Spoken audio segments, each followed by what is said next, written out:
Eu quero pedir a você que abra a sua Bíblia no livro dos Salmos, no capítulo 93, versículo 1, quando o salmista fala da majestade de Deus, do seu reinado, do seu poderio.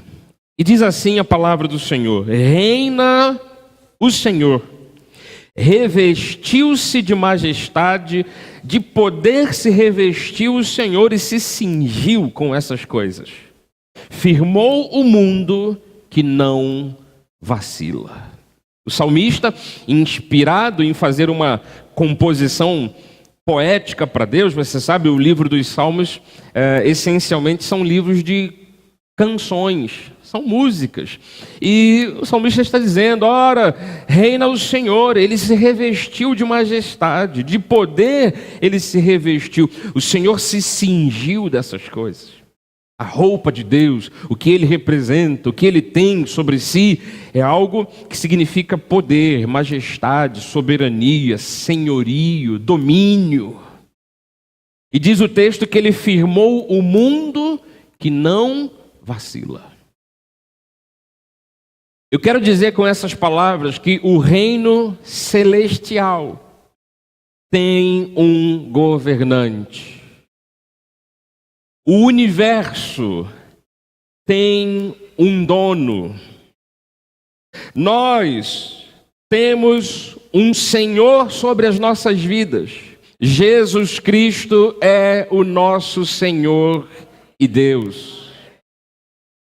Aquele que é a imagem do Deus Criador, aquele que é a imagem do Deus invisível, Jesus Cristo. Segundo esse salmo, ele firma a minha e a sua vida, ele firma o mundo, e a nossa vida então não vacila. Posso ouvir um glória a Deus? É Deus quem nos firma, é Deus quem nos resguarda, é Deus quem nos cerca, é Deus que, como um rei majestoso, apesar de sermos os seus súditos, e entenda súdito como alguém submetido a uma realeza, apesar dele ser um grande rei, como é o compromisso de todo rei em monarquia, esse rei, ele cuida dos seus súditos. Então eu queria dizer para os irmãos que essa majestade que Jesus tem, essa realeza que ele demonstra, e quando a Bíblia diz, em várias passagens, principalmente em Apocalipse, ele é o rei de reis.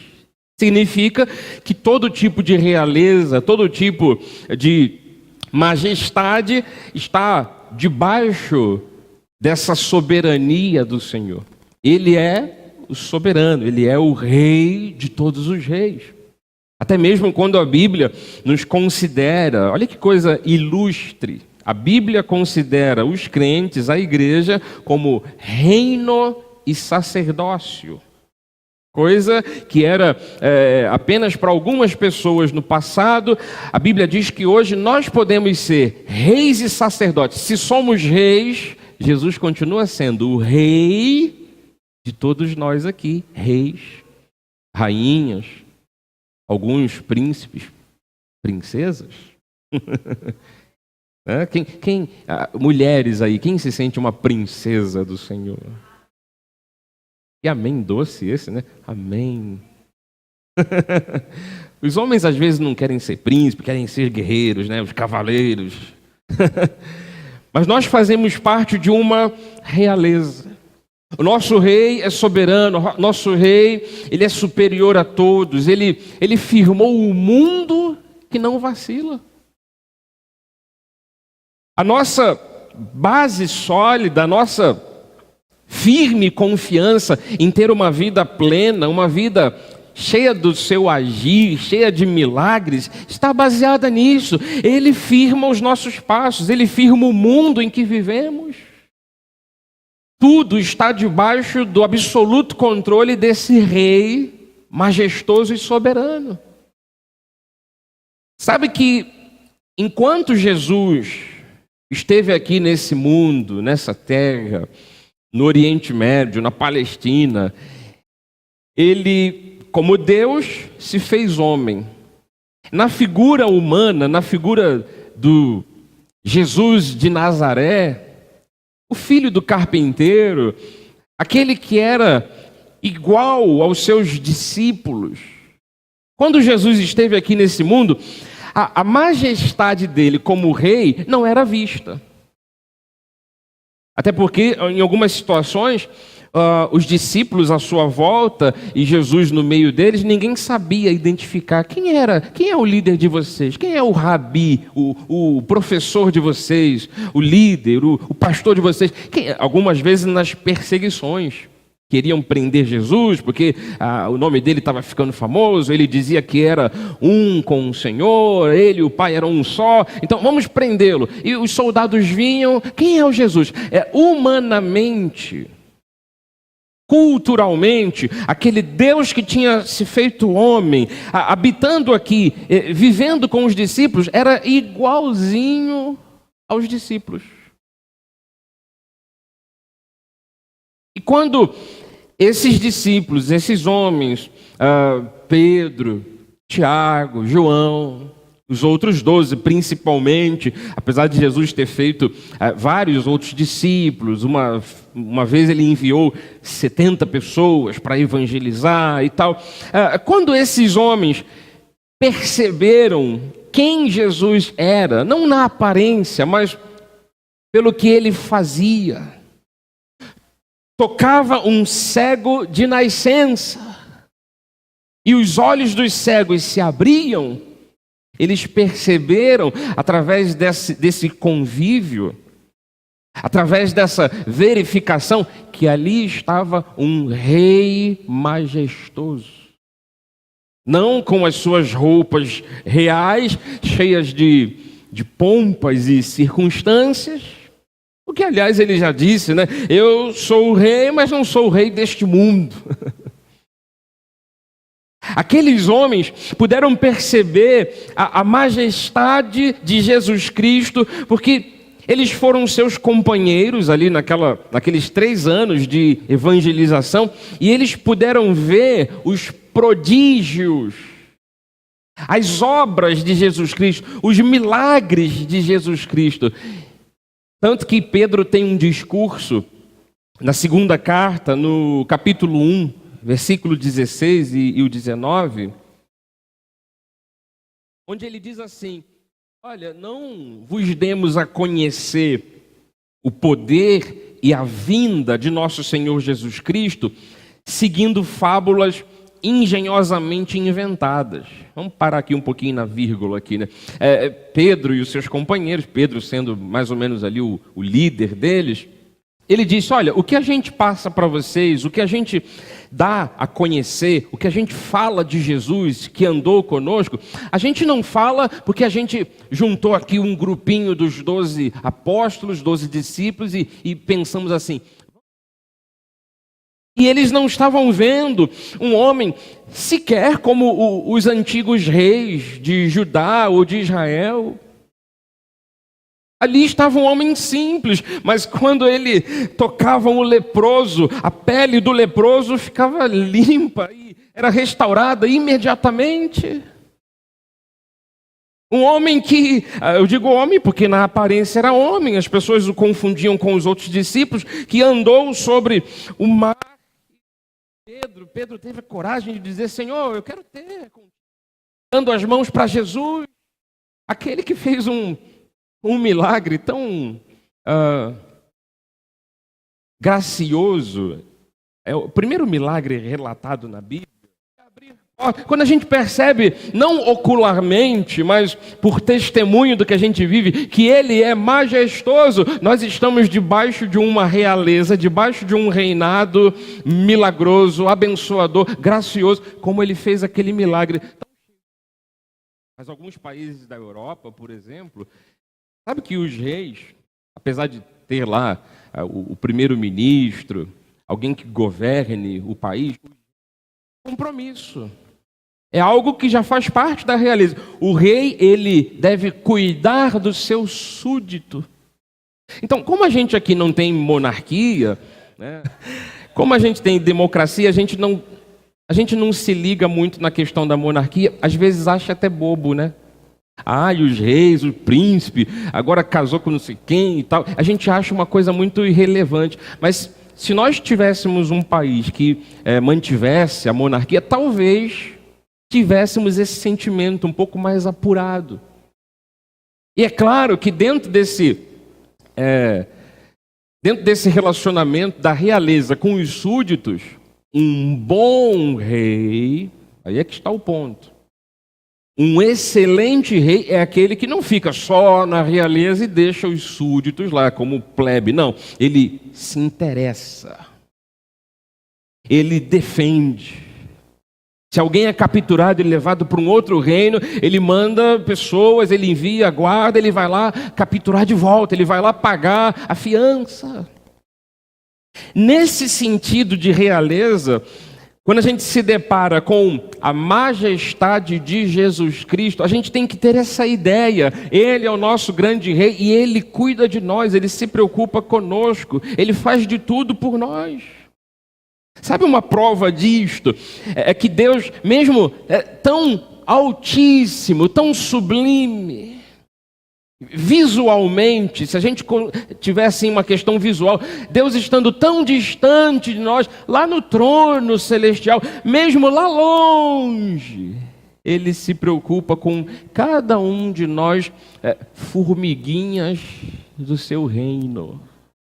O livro de Romanos, no capítulo 8, diz assim: também o Espírito semelhantemente nos assiste em nossas fraquezas, porque não sabemos orar como convém, mas o mesmo Espírito intercede por nós sobremaneira com gemidos inexprimíveis. Esse Espírito com o E maiúsculo é o Espírito de Deus, é o Espírito Santo, é o próprio Senhor. Então está dizendo que Ele vem dar assistência a cada um de nós na nossa fragilidade, na nossa fraqueza. É o Rei poderoso, o Rei majestoso, atrás de um súdito. O versículo 28 diz: já que ele faz isso, então eu sei que todas as coisas vão cooperar para o meu bem, porque eu faço parte dessa monarquia, eu faço parte dessa realeza.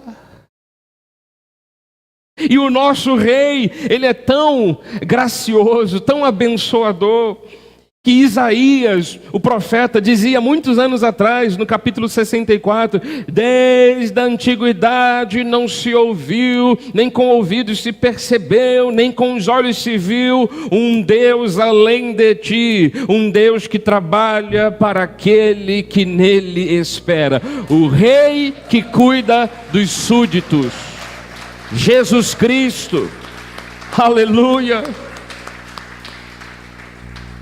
Mais uma vez eu digo, entenda, súditos deste rei, ou dessa realeza, não como alguém que é um escravo, um servo, mas súditos, submetidos. O que o rei mandar eu farei. Porque o rei tem uma preocupação com o meu bem. O que o rei determinar, é isso que vamos executar. Às vezes grupos, no meio das ruas podem se reunir e dizer: mas o rei teve uma ideia nova, alguma coisa assim, o que faremos? Se este rei majestoso tem um total cuidado sobre a nossa vida, cheio de amor, cheio de graça, cheio de afago, cheio de carinho, amados, mesmo que não entendamos todos os detalhes, nós devemos nos submeter às regras dele, às ordens dele, aos planos dele. Então, esse rei, ele tão diferente de outros reis, ele até poderia nos chamar de servos, mas ele nos chama inclusive de amigos. João 15, versículo 15 diz assim: já não vos chamo servos, porque o servo não sabe o que faz o seu senhor, mas tenho-vos chamado amigos. Gálatas 4:7 diz assim: de sorte que já não és escravo, porém filho. Olha, o Rei dos Reis, Senhor Jesus, Ele te ama, Ele cuida de você. Ele tem o seu nome nas palmas de suas próprias mãos. Então você não é um escravo. A gente até se denomina, né, como servos de Deus, mas é no melhor dos sentidos mesmo de você, amigos. É servo no sentido de levar o reino, de estar submetido a isso. Mas ele diz, vocês são filhos. Essa amizade com o Rei dos Reis, esta aproximação com o Senhor dos Senhores, eu vou até mais fundo, esta filiação que nós temos no Pai de toda a criação, a filiação que temos nele, o fato de sermos filhos dele, e até mesmo a herança que temos em Deus, isso tem que fazer da nossa vida uma vida esplêndida, uma vida maravilhosa. Nós temos nisso aqui a solução e a resposta para nunca mais lamentarmos e chorarmos com as dores da vida. Afinal de contas, nós somos amigos, somos filhos, somos herdeiros. Então, qualquer dificuldade que eu passe, tem um rei majestoso tomando conta de mim. Razões para se espernear e arrancar os cabelos, nós não temos mais. Porque ele faz, ele opera, ele age. Eu tenho falado muito daquela iniciativa que Deus tem em começar a boa obra em nossas vidas, e a Bíblia promete que Ele mesmo vai completar. Eu tenho falado muito daquilo que Deus faz, que é assim, Ele quer que você realize algo, e a Bíblia diz que Deus põe o querer e o realizar. Ele põe o desejo em você e te dá as condições do realizar. E aí eu tenho mencionado aqui 2 Coríntios 3:5. Quando diz assim o texto, não que por nós mesmos sejamos capazes de pensar alguma coisa como se partisse de nós. Pelo contrário, tudo que a gente consegue fazer, tudo que a gente consegue ser, todas as dimensões que a gente consegue alcançar, limites que conseguimos superar, habilidades que temos, dons, talentos, sabe aquela maneira de lidar com uma situação que só você sabe lidar com aquilo? Que você é craque naquilo, que você é expert naquilo, algo que você é o melhor para realizar aquilo, todos os outros te admiram, toda essa capacidade, toda essa suficiência vem lá do alto, direto para as nossas vidas. É o Rei dos Reis olhando para o súdito, que na verdade é amigo, é filho, é herdeiro, agindo em nós, coisas preciosas, dons, talentos, habilidades, colocando o querer e o realizar. Abrindo caminhos, o caminho às vezes está tortuoso, ele vai lá e aplana. Ele sabe quem vem na nossa direção, às vezes contrário a nós, ele diz, olha, pode vir um exército, pode estourar a guerra contra você, você não vai ser atingido. Quem é que lá do castelo real, quem é que lá da monarquia dá ordens para a guarda, para os soldados, para os capitães, para nos protegerem? E a gente está lá no fronte de batalha, cai 1000 de um lado, cai 10.000 à direita, você diz, sabe esse xiii? A gente às vezes se surpreende como Deus manda um monte de anjos. É o rei dando ordem a nosso respeito, dizendo, protejam ele, guarde a vida dele. Melhor do que soldados, né? Melhor do que guarda, melhor do que, como chama a guarda, os dragões da independência, melhor do que os dragões da independência, melhor do que tudo, são anjos que recebem ordens de Deus. Isso é tremendo, amados. A Bíblia diz assim, os anjos, eles ministram em favor daqueles que hão de herdar a salvação. Você que foi resgatado por Jesus, você que foi tirado das trevas, para a tua vida tem um serviço angelical. É ou não é um rei que está lá no seu castelo, no seu trono, na sua realeza? prestando atenção em você, dizendo: eu quero que vocês, anjos, protejam aquele meu filho amado. Então Deus, ele dá ordens aos anjos a nosso respeito.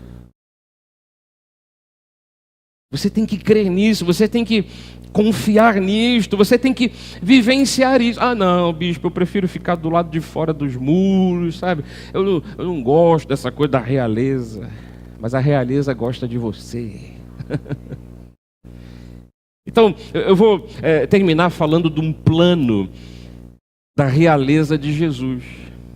Jesus não assumiu o trono sem planos, sem uma direção, sem uma meta. Não. No plano da realeza de Jesus, ele cria um documento e ele assina embaixo: eu, como Rei dos Reis, Jesus, soberano, Senhor de todos, eu nunca vou abandonar o meu povo.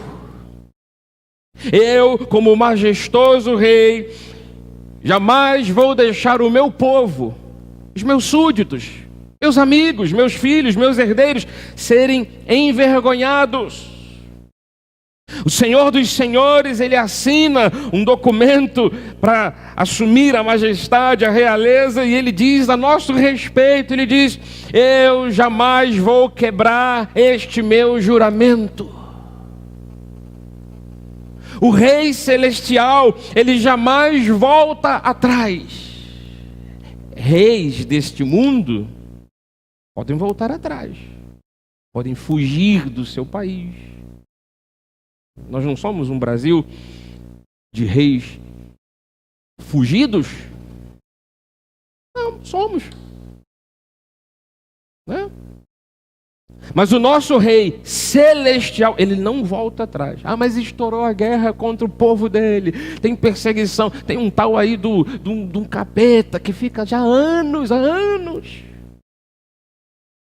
Tem até alguns crentes, só abrindo aqui um parênteses, falar, tem uns crentes que acham assim: poxa, já tô há décadas sendo perseguido, o maligno está sempre na minha cola, quer puxar meu tapete. Você acha que você pertence a quem? Às trevas ou à luz?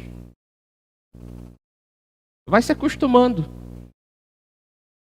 Até você partir desse mundo, haverá sempre perseguição. Porém, o nosso Rei Celestial, o eterno Rei dos Reis, o Senhor Jesus Cristo, ele sempre há de nos defender. Ah, bispo, eu não queria mais tormenta. Eu não queria mais tormenta, eu não queria mais perseguição, eu não queria... Amado, num dia você não vai ter mais isso, quando você estiver lá no céu. Mas enquanto estiver aqui, às vezes não só ofensas de outros, mas até mesmo as ofensas do nosso passado. Aquilo que nós mesmos, às vezes, criamos de condenação contra nós mesmos. Jesus já perdoou tudo. O Rei do Universo jamais retirará a bênção de sobre a sua cabeça. Ele te tem como amigo, ele te tem como filho. A palavra do Senhor diz em João 6,37: todo aquele que o Pai me dá, esse virá a mim, e o que vem a mim, de modo nenhum o lançarei fora. Você percebe como ele jamais te abandona? Isaías 61,7 diz: em lugar da vossa vergonha, eu assumo esse compromisso contigo, tereis dupla honra. Quem está dando a palavra é o Rei dos Reis. O Salmo 89:34: não violarei a minha aliança, nem modificarei o que os meus lábios proferiram. São palavras divinas. Deus poderia estar lá longe, lá no trono dele, distante, sem nenhum tipo de apreço por nós. Ele veio nesse mundo, inclusive como homem, sentiu as dores que nós sentimos. O Rei majestoso morreu na morte mais cruel, numa cruz, para todo mundo ver. 2 Timóteo 2,13: se somos infiéis,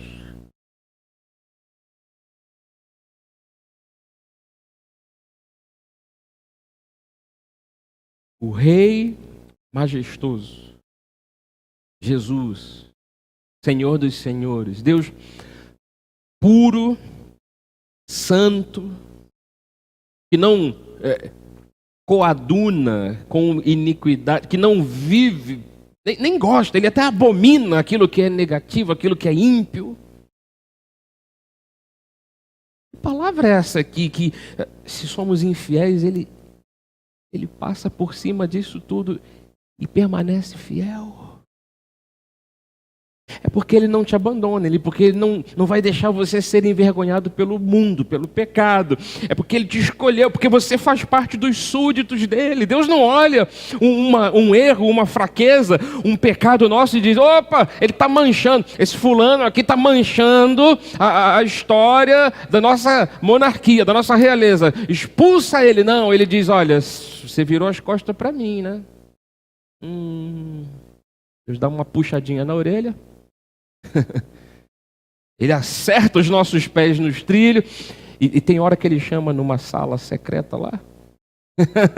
Você acha que Deus, como rei, manda expulsar você do reinado? Porque o cara tá fazendo vergonha aí, ó. Tá fazendo umas coisas erradas aí, umas tretas. Ele te chama numa salinha lá, que aí é segredo, né? Nosso com Deus.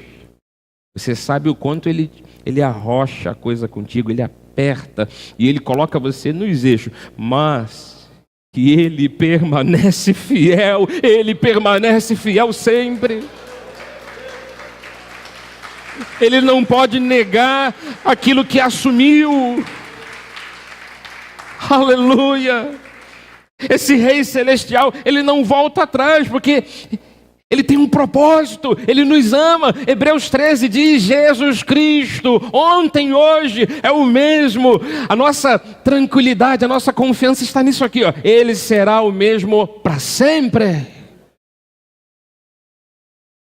Ah, mas bispo, todo respeito, eu sei que Deus resolveu me amar. Problema dele, porque ele não sabe onde se meteu. É que eu já vacilei muito, então eu deixei aí, sabe, um passado, sabe aquela coisa do passado, meu passado me condena, eu já deixei um passado, eu nem peço a Deus para ser meu amigo, para ser meu guardador, meu rei, porque ele deve saber muito melhor do que qualquer um que eu já vacilei muito, bicho. Tem gente que tenta criar essa compensação dentro da mente, né? Não vou nem pedir nada a Deus, não vou nem solicitar um milagre, não vou nem imaginar que eu sou um amigo, um filho, um herdeiro, porque já fiz tanta coisa. E aí Jeremias 31, 34 diz: pois perdoarei as suas iniquidades, e dos seus pecados jamais me lembrarei. Essa é a resposta de um rei amoroso, cuidadoso, que nos abraça, que nos afaga e diz: eu sou o teu rei, eu estou aqui na monarquia, no meu trono, mas eu cuido de você, dos teus pecados eu não vou me lembrar.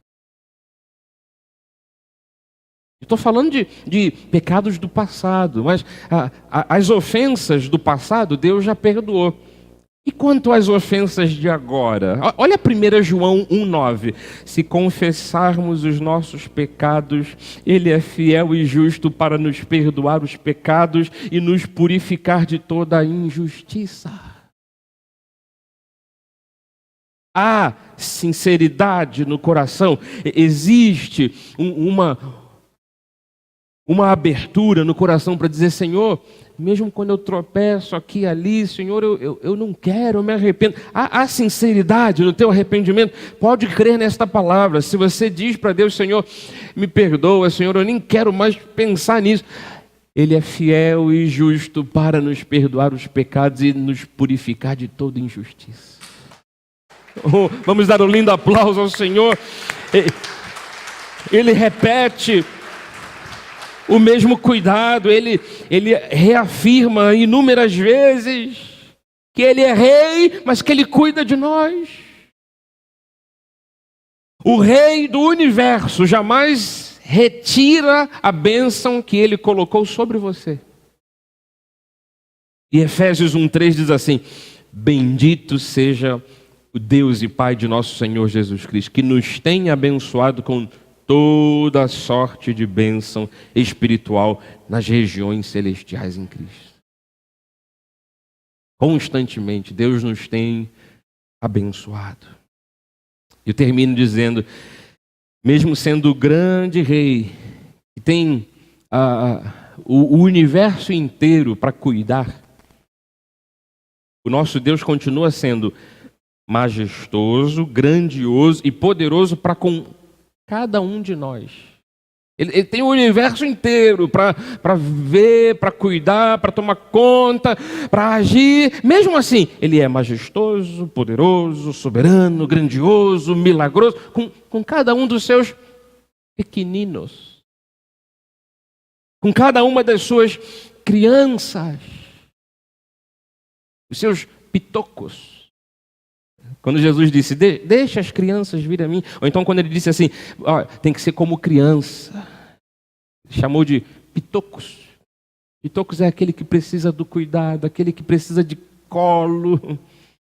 Como é que você pode hoje, se há alguém que ainda sente isso, como é que você pode pensar que não está debaixo desse cuidado, que não está no colo de Deus, que não está nas mãos de Deus?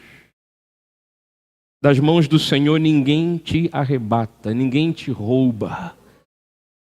Ele cuida, Ele afaga, Ele te acaricia, Ele te diz, eu te amo. Talvez você consiga hoje sentir aí, sabe, o bafo da voz de Deus falando, eu te amo. Então no colo de Deus consiga sentir o bater do coração de Deus. Tum, tum, tum, tum. Coisa boa. Nós não podemos aceitar em nossas mentes qualquer pensamento parecido com esses aqui que eu vou lhe dizer, que Jesus um dia poderá nos abandonar. Não. A palavra dele, ela diz que não. Você não pode aceitar, deixar habitar no teu coração qualquer tipo de sentimento de que, vai que uma hora ou outra Deus vai lá e volta atrás. Não. Ele não quebra a aliança que fez com o seu povo. Ele não vai voltar atrás e lembrar dos seus pecados e dizer assim, eu já te perdoei muitas vezes, mas agora vou pegar tua ficha, vamos correr a ficha aqui. Não, ele diz, eu pego teus pecados e eu não vou me lembrar jamais. O profeta disse que Deus lança no fundo do mar. Então, admita para você e comece a pensar nisto, comece a ter, sabe, sentimentos bons a respeito disso, de que Jesus, Ele tem sim bênçãos para você, de que Ele não vai voltar atrás, de que Ele não vai deixar ninguém envergonhar a sua vida, de que Ele nunca vai te abandonar e que Ele vai enviar proteção, vai enviar provisão, Ele vai cuidar de você, porque, amados, nós temos que viver hoje o mesmo testemunho que os antigos sempre tiveram. E para finalizarmos esta mensagem, esta palavra, essas ideias bíblicas que entram no nosso coração, e eu creio, causam ótimas transformações. Eu repito aqui o texto de Isaías 64, porque nós temos que vivenciar isto. Olha o testemunho do profeta. Desde a antiguidade não se ouviu, nem com os ouvidos se percebeu, nem com os olhos se viu um Deus, um rei além de ti, que cuida, que zela, que trabalha para aquele que nele espera. Eu espero em Deus esse cuidado maravilhoso dele. Que você consiga esperar esse cuidado e vivenciá-lo. Porque Jesus é o Rei dos Reis. A Ele glória e louvor. Jesus é o Rei dos Reis. Aleluia.